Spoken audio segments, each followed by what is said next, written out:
Welcome to the Techmeme Ride Home for Tuesday, May 24th, 2022. I'm Brian McCullough. Today, Google research says to OpenAI, hold my beer. They've announced a new AI-based text-to-image generator to rival DALL-E 2. Is the shocking earnings warning from Snap a result of Apple's ATT changes finally catching up with them? Or is this indicative of the broader tech slowdown? Google Street View turns 15 with some new bells and whistles. And does Apple really want you to repair your iPhone on your own or no? Here's what you missed today in the world of tech. Google research has detailed Imagen, or Imagine. It's spelled I-M-A-G-E-N. So I'm assuming Google wants the pronunciation to be fluid, which is an AI-based text-to-image generator that is a rival to OpenAI's DALL-E 2. Google says, however, that it won't release the code or give a public demo at this time. Quoting TechCrunch, Imagine, get it, is a text-to-image diffusion-based generator built on large transformer language models that... Okay, let's slow down and unpack that real quick. Text-to-image models take text inputs like a dog on a bike and produce a corresponding image, something that has been done for years, but recently has seen huge jumps in quality and accessibility. Part of that is using diffusion techniques, which basically start with a pure noise image and slowly refine it bit by bit until the model thinks it can make it look any more like a dog on a bike than it already does. This was an improvement over top-to-bottom generators that could get it hilariously wrong at first guess, and others that could be easily led astray.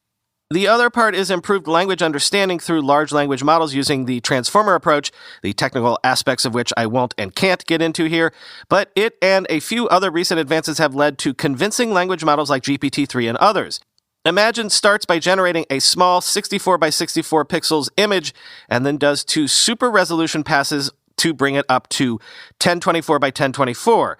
This isn't like normal upscaling, though, as AI super resolution creates new details in harmony with the smaller image using the original as a basis. Say, for instance, you have a dog on a bike and the dog's eye is 3 pixels across in the first image. Not a lot of room for expression, but on the second image, it's 12 pixels across. Where does the detail needed for this come from? Well, the AI knows what a dog's eye looks like, so it generates more detail as it draws. Then this happens again when the eye is done again, but at 48 pixels across. But at no point did the AI have to just pull 48 by whatever pixels of a dog's eye out of its, let's say, magic bag. Like many artists, it started with the equivalent of a rough sketch, filled it out in a study, then really went to town on the final canvas. The advances Google's researchers claim with Imagine are several. They say that existing text models can be used for the text encoding portion, and that their quality is more important than simply increasing visual fidelity. That makes sense intuitively, since a detailed picture of nonsense is definitely worse than a slightly less detailed picture of exactly what you asked for. For instance, in the paper describing Imagine, they compare results for it and DALL-E 2 doing a panda making latte art. In all of the latter's images, it's latte art of a panda. In most of Imagen's, it's a panda making the art. Neither was able to render a horse riding an astronaut, showing the opposite in all attempts. It's a work in progress. In Google's tests, Imagine came out ahead in tests of human evaluation, both on accuracy and fidelity. This is quite subjective, obviously, but to even match the perceived quality of DALL-E 2, which until today was considered a huge leap ahead of everything else, is pretty impressive. I'll only add that while it's pretty good, none of these images from any generator, really, will withstand more than a cursory scrutiny before people notice they're generated or have serious suspicions. OpenAI is a step or two ahead of Google in a couple of ways, though. DALL-E 2 is more than a research paper, it's a private beta with people using it, just as they used its predecessor and GPT-2 and 3.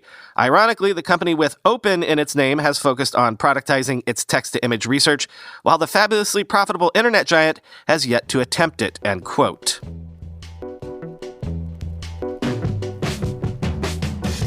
From the Everything Everywhere All at Once department, Zoom.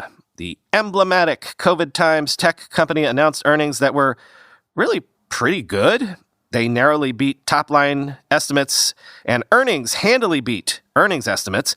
They also raised their expected forecasts for both Q2 and the entire fiscal year. Of course, even though the company reported 5 straight quarters of triple-digit revenue growth during the pandemic, Zoom shares have lost about 85% of their value since peaking back in October 2020. Meanwhile, will it turn out that 15-minute delivery is an idea that has been tried twice now? once in the dot-com bubble and once in recent years, and failed each time. It's not looking good. Delivery startup Gorillas has laid off half of its global office workforce, around 300 people, and will reassess its operations in Italy, Spain, Denmark, and Belgium. Again, half of the workforce is laid off. We're not counting the delivery workers in that stat. And considering pulling back from markets to retrench to only those places where it's got the best chance of making money, again, not ideal. But the worst news comes from Snap. Quoting CNBC, Snap shares plunged 35% in Tuesday morning trading after CEO Evan Spiegel warned in a note to employees that the company will miss its own targets for revenue and adjusted earnings in the current quarter. The social media company will also slow hiring through the end of the year as it looks to manage expenses. Spiegel wrote, part of the letter was filed with the Securities and Exchange Commission. Quote, today we filed an 8K sharing that the macro environment has deteriorated further and faster than we anticipated when we issued our quarterly guidance last month, Spiegel wrote in the note. As a result, while our revenue continues to grow year over year, it is growing more slowly than we expected at this time, end quote. In April, Snap reported first quarter earnings that missed Wall Street expectations for sales and profit. At the time, the company said it expected between 20 and 25% year-over-year growth in revenue. It forecasted adjusted earnings before interest, taxes, depreciation, and amortization of between $0 and $50 million. We believe it is now likely that we will report revenue and adjusted EBITDA below the low end of the guidance range we provided for this quarter, Spiegel wrote in Monday's update. The news hit the online advertising market hard, sending many of Snap's peers tumbling after hours.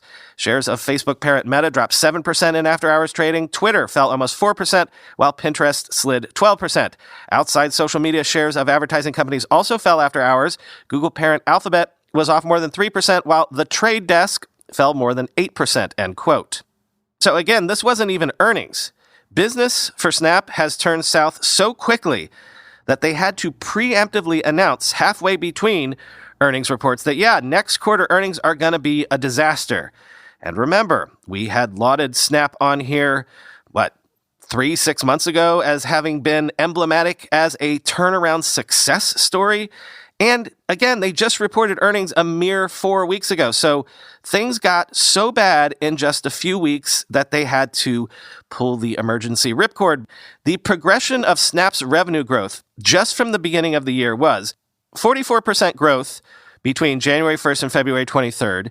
From February 24th to March 31st, that inched down to 32%, then March 31st to April 21st, down to 30%, and now they're reporting, or at least estimating, that from April 21 to June 30th, revenue is only going to grow 17%. So their earnings estimate growth numbers have been cut at least in half, a little bit more. Oh, and one more thing. You know what company is the closest comparable business to Snap? Twitter. Quoting Tero Kuittinen on Twitter, quote, Snap down now more than 29%, revising revenue projections after 4 weeks. Has that August 2000 vibe. Twitter is likely to miss sales estimates by a mile. Oh, Elon, your timing, end quote.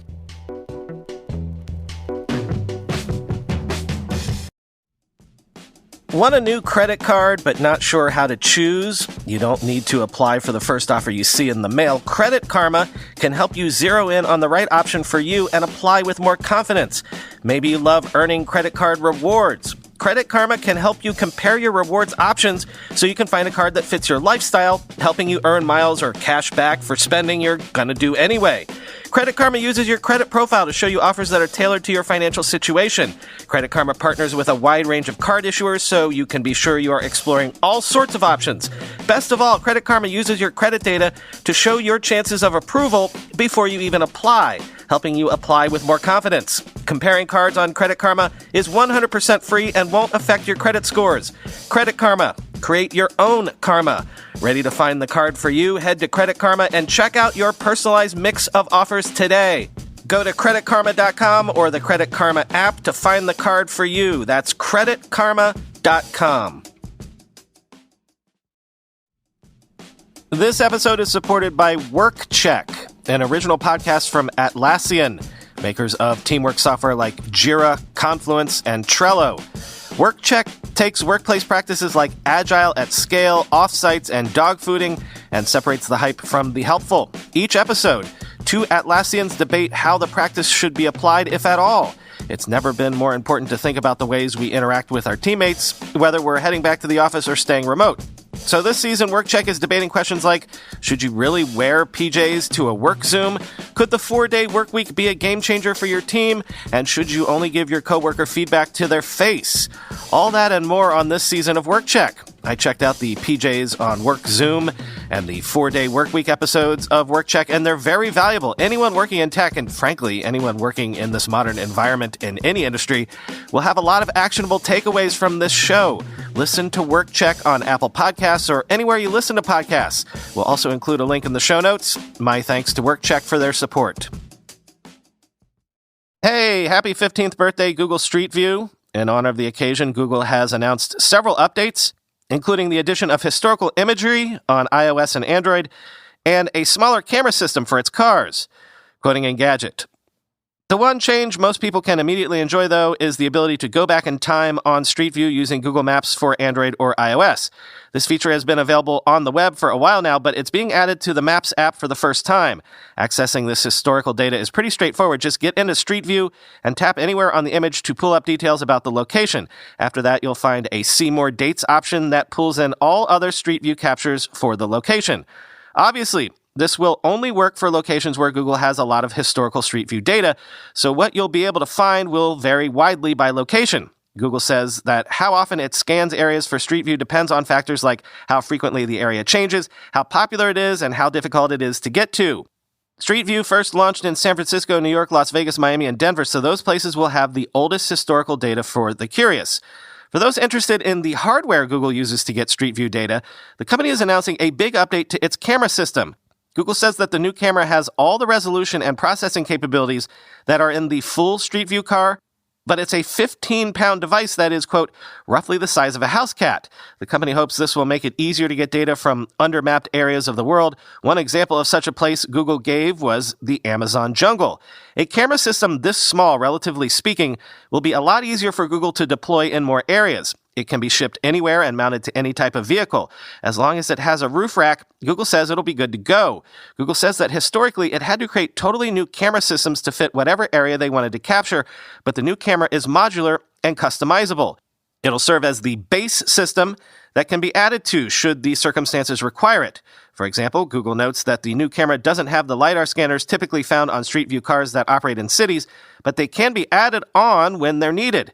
Google says that the new camera system is being tested now and expects it to fully roll out in 2023.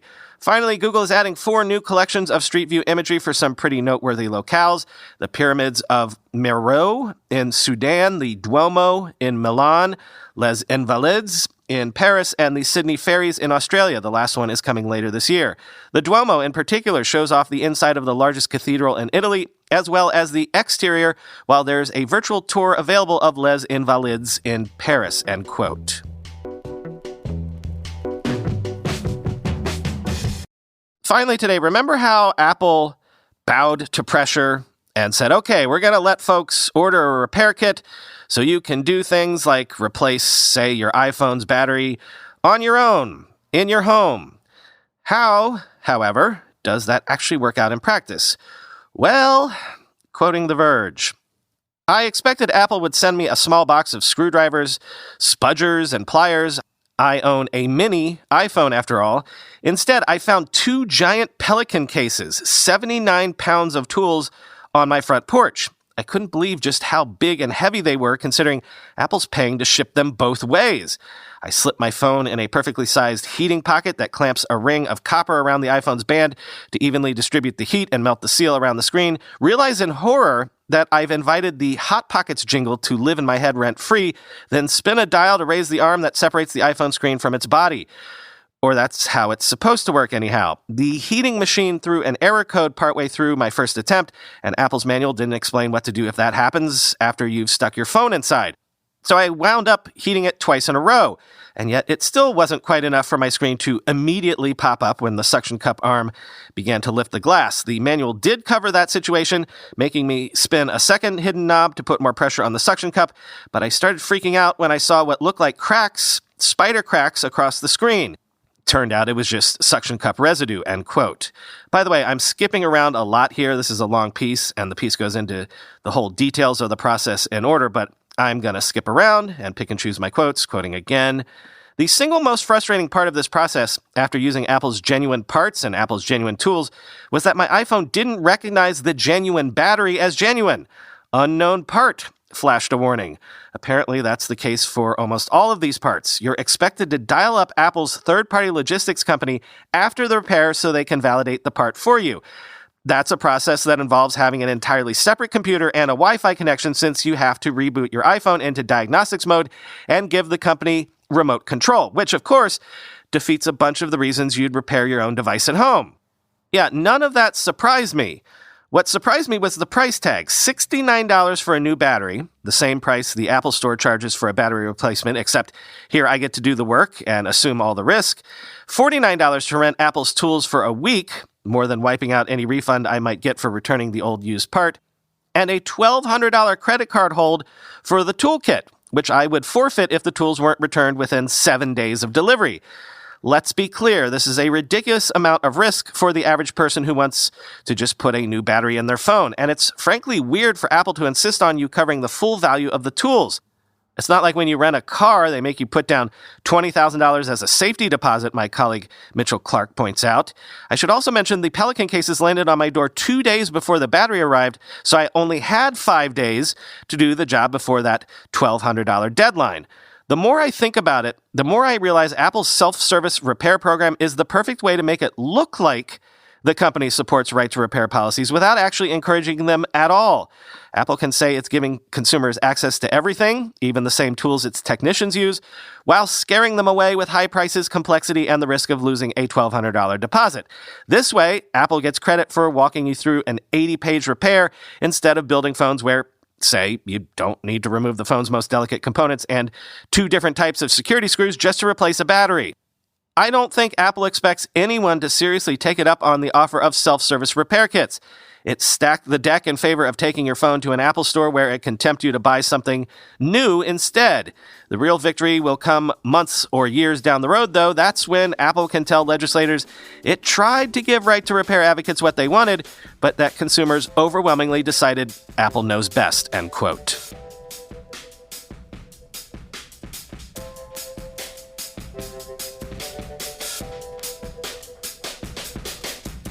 Speaking of Apple, I said on Twitter I had gotten to the point of waiting for my Mac Studio to ship, that I was vainly refreshing my Apple account every morning to see if anything had changed. Yesterday, suddenly the status shifted to preparing to ship, and overnight it has apparently shipped. Well, it's kind of still in Hong Kong, but it says it will deliver on Thursday. So, if you're keeping track, I placed the order on March 14th, and they originally gave me a shipping estimate of May 31st to June 15th, so if this works out, if I do get the Studio on Thursday, they did manage to beat their window. Legitimately could not be more excited to have a Memorial Day weekend to set up this new machine that I hope will last me maybe a decade. I'm doing the thing where I'm starting from scratch.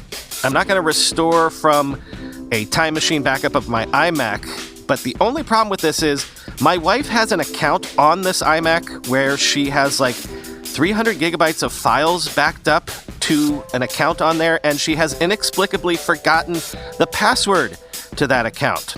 I assume with the administrative account on this iMac, I can log into her account or at least reset her password or something. Does anybody have a walkthrough on how to do that? I've Googled a bit, but found it confusing. If anyone can help, I need to log in to my wife's account on this iMac so I can extract the files before I recycle this old one.